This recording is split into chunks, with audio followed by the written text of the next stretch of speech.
Hi everybody, let's talk about Fantastic Four Epic Collections. In particular, this one here, Volume 19, The Dream is Dead, which is coming out at the end of March.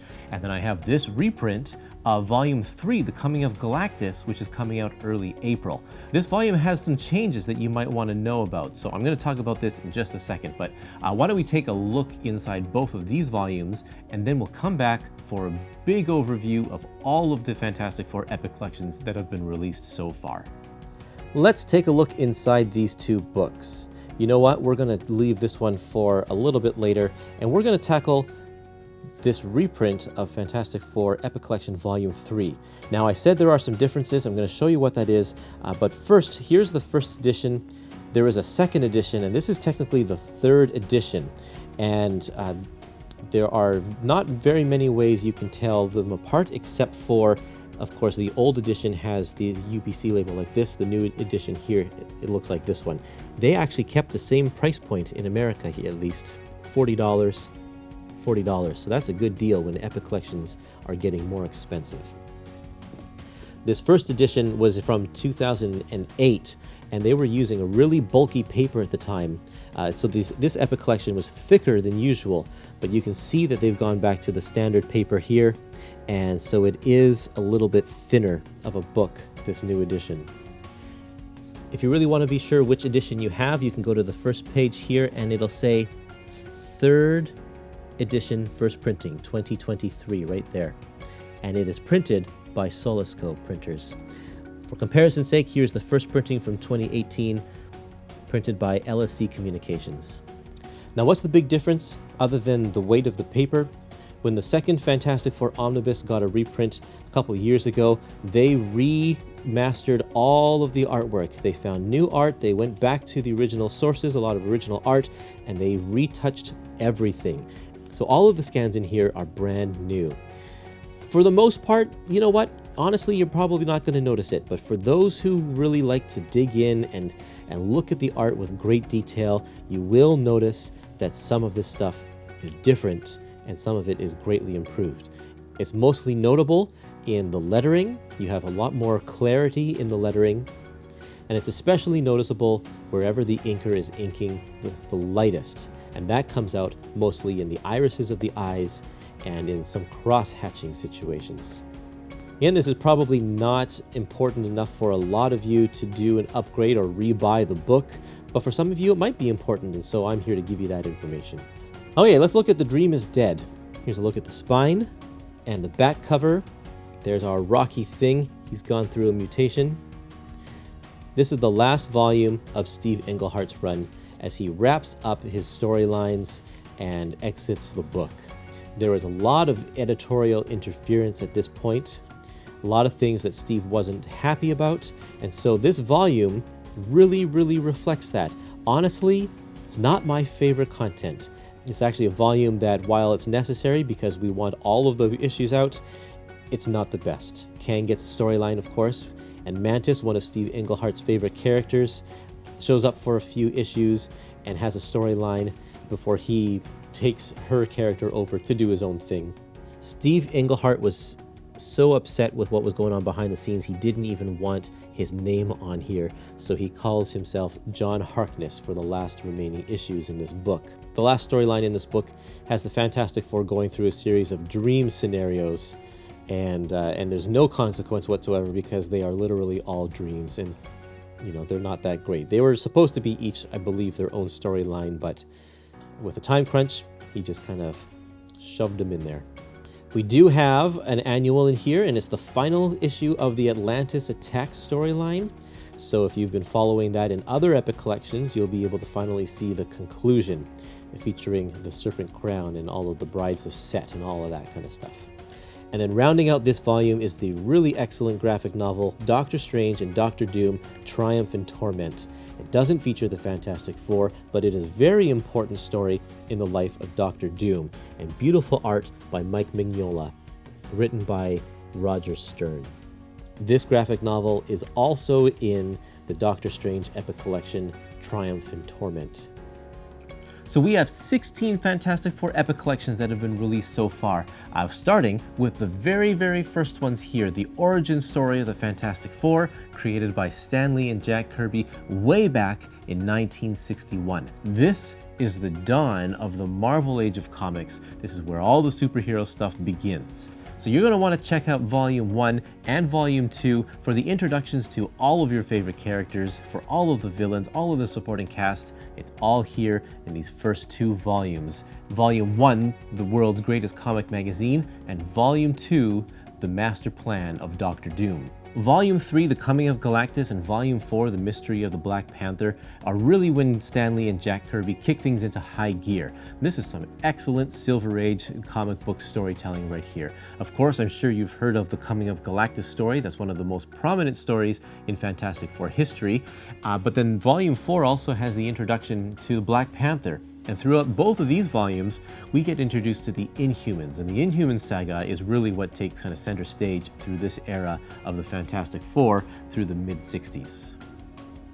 Stan Lee and Jack Kirby's run on Fantastic Four is notable because they went 102 issues without having to take any breaks. They didn't miss any deadlines, they didn't have to have any fill-in issues.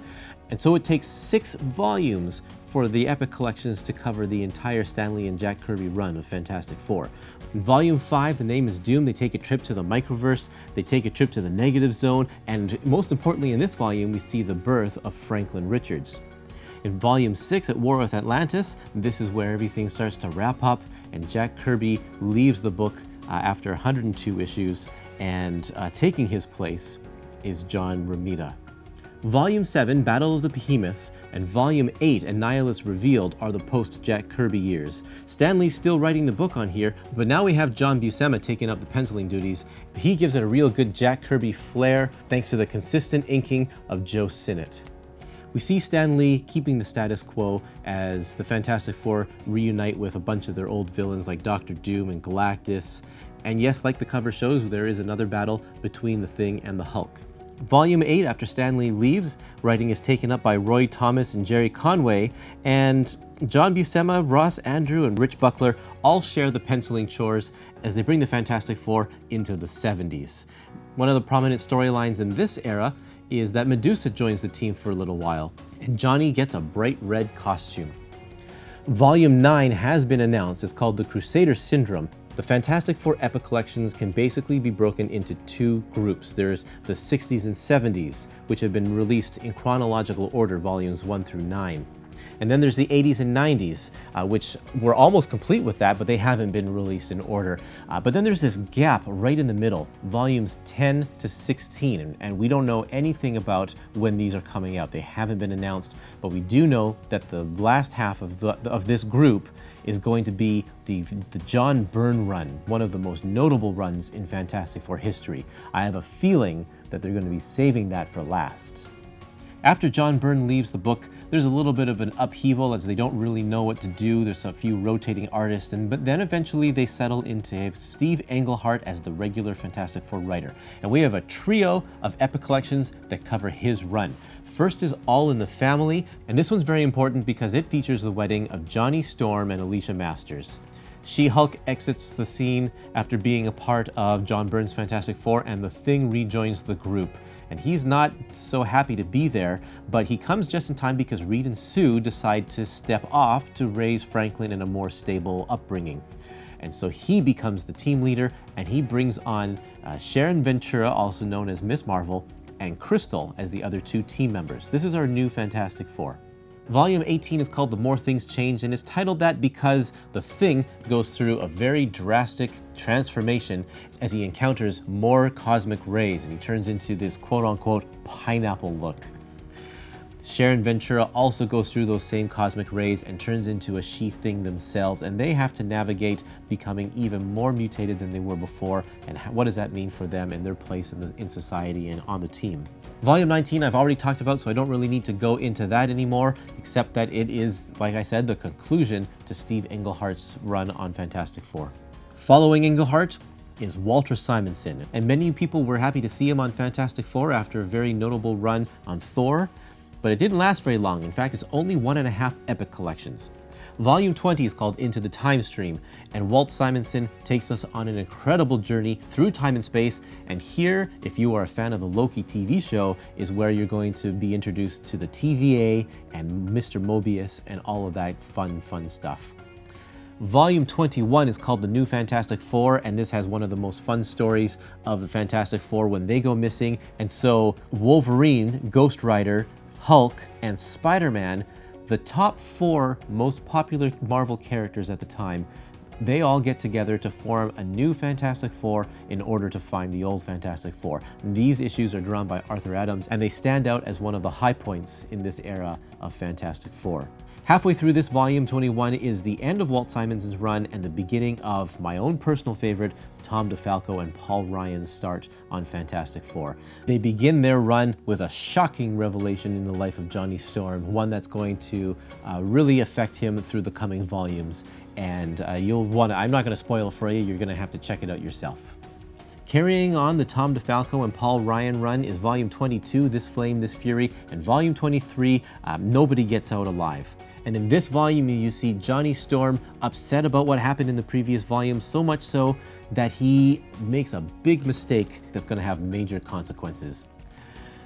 If you are a fan of the New Fantastic Four, they return in this volume for round 2, so you're going to want to check that out too. In Volume 23, Nobody Gets Out Alive, this volume sees a couple of new members join the team as one member exits. Ant-Man and Elijah the Laser Fist join the team. And this is the volume where Franklin Richards is kidnapped, brought to the future, and brought back as a teenager and going under the name Psy-Lord. And unfortunately, we are 1 volume shy of the complete Tom DeFalco and Paul Ryan run. We've got this one here, Volume 25, but we're missing Volume 24 right in the middle there. We don't have that one yet, hasn't been announced, we don't know when it's coming. But we do have Volume 25, which brings us right up to Onslaught. This is the end of the first volume of Fantastic Four, ending with issue number 416, as the whole Marvel Universe fights off Onslaught and a bunch of them, quote-unquote, die in the battle. If you want to keep on reading, you can read the Heroes Reborn trade, and I don't have one to show you, but it's collected in 1 volume. And then after that, there are 4 Heroes Return complete collections that cover the period of the Fantastic Four going into the 2000s. We don't have any word on Fantastic Four modern era epic collections yet, but with notable runs like Mark Waid and Jonathan Hickman in there, you can guarantee that they are going to come at some point. Well, here it is, 16 volumes of Fantastic Four Epic Collections. I had a blast going through these with you, and I hope you had a good time too.